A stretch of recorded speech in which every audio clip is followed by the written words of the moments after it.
Hi everyone. Today we are going to talk about boarding schools and boarding school education in the UK with a special guest here in my office in Rome, Ailsa Williams from Sidcot School. Thank you for coming. Hi. You're welcome. Hi, nice to see you. Would you like to introduce yourself? Sure. So my name's Ailsa Williams. I work at Sidcot School and I am the international coordinator for Sidcot School. So I will be the point of contact that agents and families come to begin the application process and to guide them through the whole way of the assessments, the interview, hopefully to the successful offer at the end.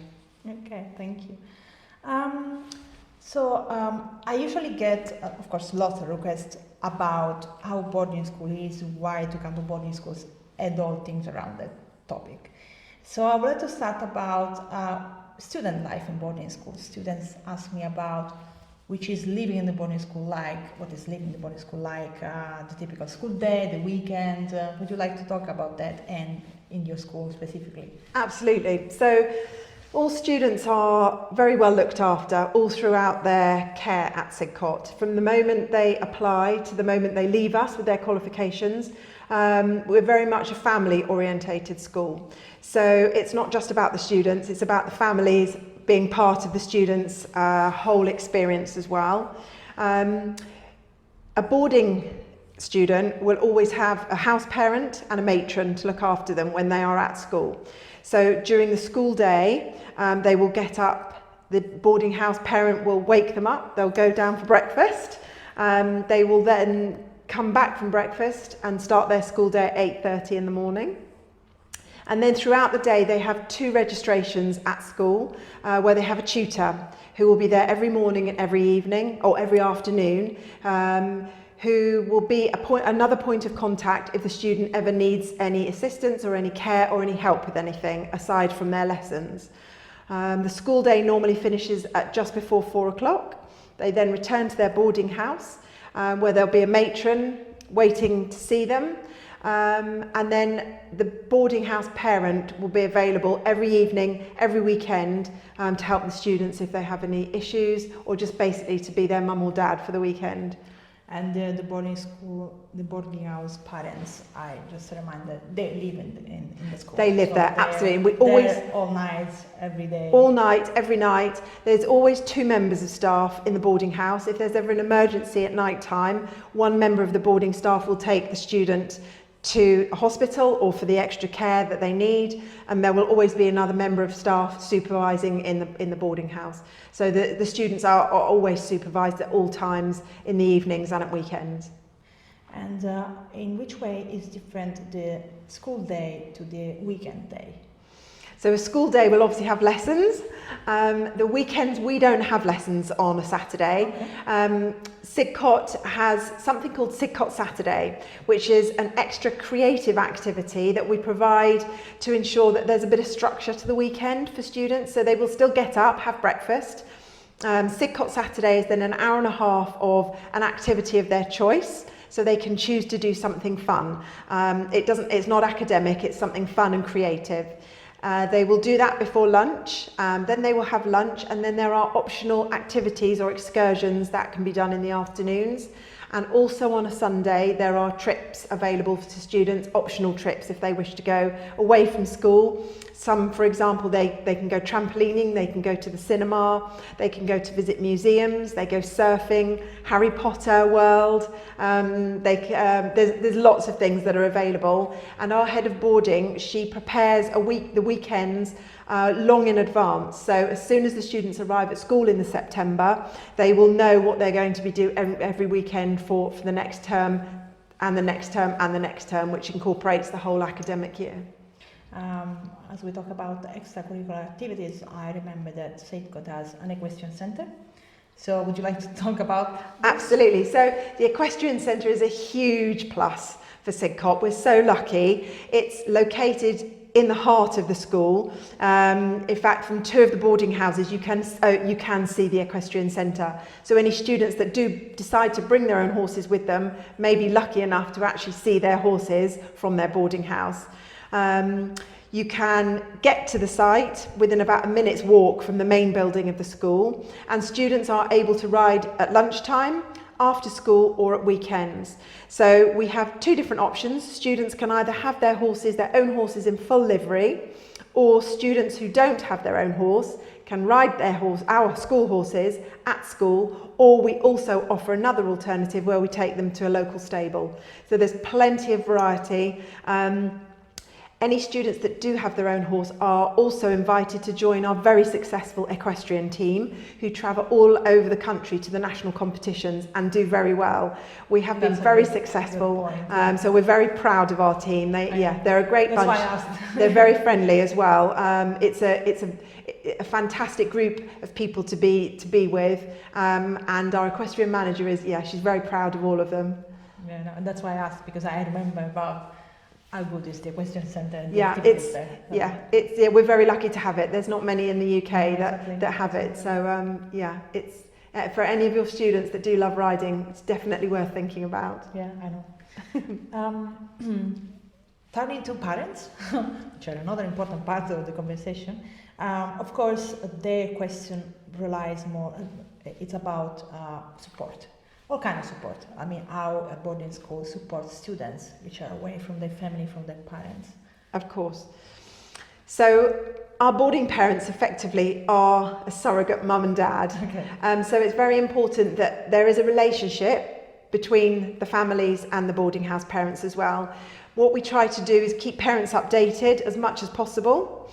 So they will receive emails and the occasional phone call from our boarding parents. We tend to find that within the first 2 or 3 weeks, if the parents are getting heavily involved, it's not allowing the students to find their way and settle. So we always suggest, please try and leave them for 2 or 3 weeks to let them settle, to find their way, to find their new friends, to understand how the school works. And then they will start to get an idea of how the children are. Obviously, we want the children to be happy, so it is important that they do stay in contact with us. If they are worried about the children, it's very important that they do make contact either with the tutor or with the boarding house staff. Lots of times we have calls from parents who actually say, I haven't heard from my daughter, I haven't heard from my son. That's a really good sign. And that's why, because they're busy. They're busy, they're happy, and they're absolutely fine, and they don't need mum and dad. Exactly. So we do have that quite a lot, but it's for the parents to understand how we work as well. We've done it for a long time. One of our boarding house parents who oversees our senior house girls and boys, she has been in the job for 22 years, so she's very well equipped. She understands how they work, and she's very good at understanding their needs. So if they don't call, it's good. Absolutely, it's a very good sign. So this is the pastoral care, the personal support, which is absolutely the most important part, probably. Yes. You mentioned before about the tutoring system and the meetings students have with tutors.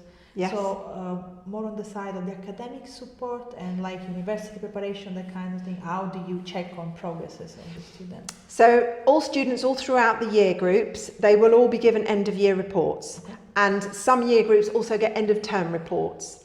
When you get to the sixth form, we have members of staff called progression advisors, and they are there solely for our year 12 and year 13 students to assist them with their UCAS applications.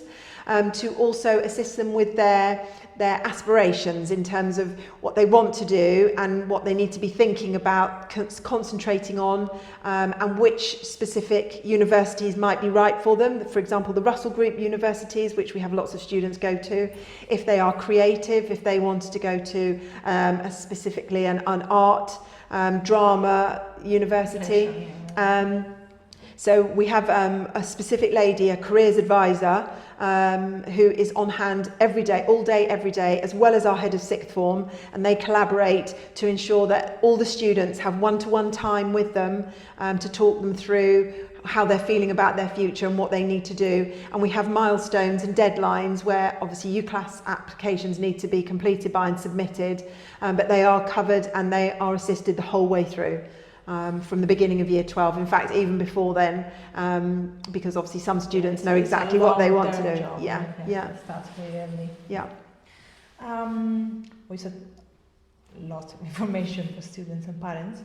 My final question, which is a big one, it's What is so special about the boarding school education and the school, of course, part of that? So Sidcot is a Quaker school, Okay. so we're very much a values-based school. It's an environment where children are cared for not only academically but pastorally in terms of seeing each student individually, and it's not just about their education, it's about making them, preparing them for the outside world once we say goodbye to them. They obviously do follow a curriculum, they have to learn their education, but it's about making that child the best they can be. So not all children will be A grade students or 9 grade students. If a student comes to us and the best they're going to achieve is a grade 5 or a grade 6, that's fantastic for us to see a student thrive, be happy and leave with the best that they can get. It's very much a school that will celebrate every child, no matter where they're from, what they're capable of, what they look like, who they're friends with. It's very much a nurturing and caring school, apart from being a good education, a very well-rounded education Sidcot provides in terms of academics, sport and the creative as well.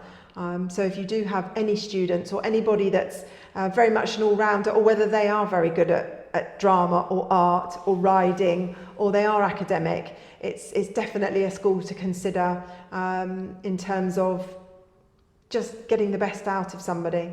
The students are always encouraged to be equal, so they like to encourage students to treat each other as they would like to be treated. And one of our school motto is, I can't remember what it is now, you're going to have to edit that bit out. It's something like, I'm going to have to... Your own words. That's one. In my own words, no, I'm going to have to get it for you, okay. Because it's something like, do this not unto ourselves, or something like that. Okay. But I will get it for you, so you can put that on. Okay. Okay. You can definitely edit that bit. You soon, so you know soon. On the description of the video, probably. Yeah, I think that, like, the way you describe the school, it fits very well with the general, very good description of the boarding school education in the UK anyway. You know, like it's caring and yes. Welcoming the student, trying to value their talent and interests, try to commit them to the school community. I find that it fits perfectly into my idea of boarding school. That's why I like to promote the boarding school education, because I know what they can expect, what they can get from. So, absolutely. And it's, you know, it's very important. We always say to our families, it's very important that the students work hard, but they must be happy at the school that they choose, because if they are happy, they will learn, they will thrive, and they will continue the rest of their life with skills that they've learned. And also self-awareness and confidence. Absolutely. I mean, if you have a poor experience at school, it will be difficult to... Absolutely. I mean, we never cancel that, because it's really difficult in all their life. Yeah, you're quite right. And also, you never know what they are going to pay forward. Exactly. So if they learn a skill, if they appreciate something that somebody's done for them at school, whether it's a teacher or another member of staff or another student that they've met, if somebody can teach somebody or do something kind, they learn, and somebody pays it forward, you know, that in the future, that change potentially can change somebody else's life. So it is about paying it forward and making a difference in the world once they've left school. I agree. That's a very good point. Thank you. So our little conversation is almost over. A little reminder for you is that, as we mentioned, boarding schools in the UK are usually covers, accommodation from 11 to 18 years old, like Sidcot. And you can enter the school like Sidcot for a full school year, for one term, even for the last term of the year, like for the immersion program in this case, or more than 1 year, especially if the aim is to get the A-level or IB diploma. And for more information about Sidcot and the boarding school experience in the UK, you can either call me, email me, or book a consultation online. Thank you very much. Thank you for coming and for your time. and see you very soon. You're welcome. Thank you Thank for you. having me.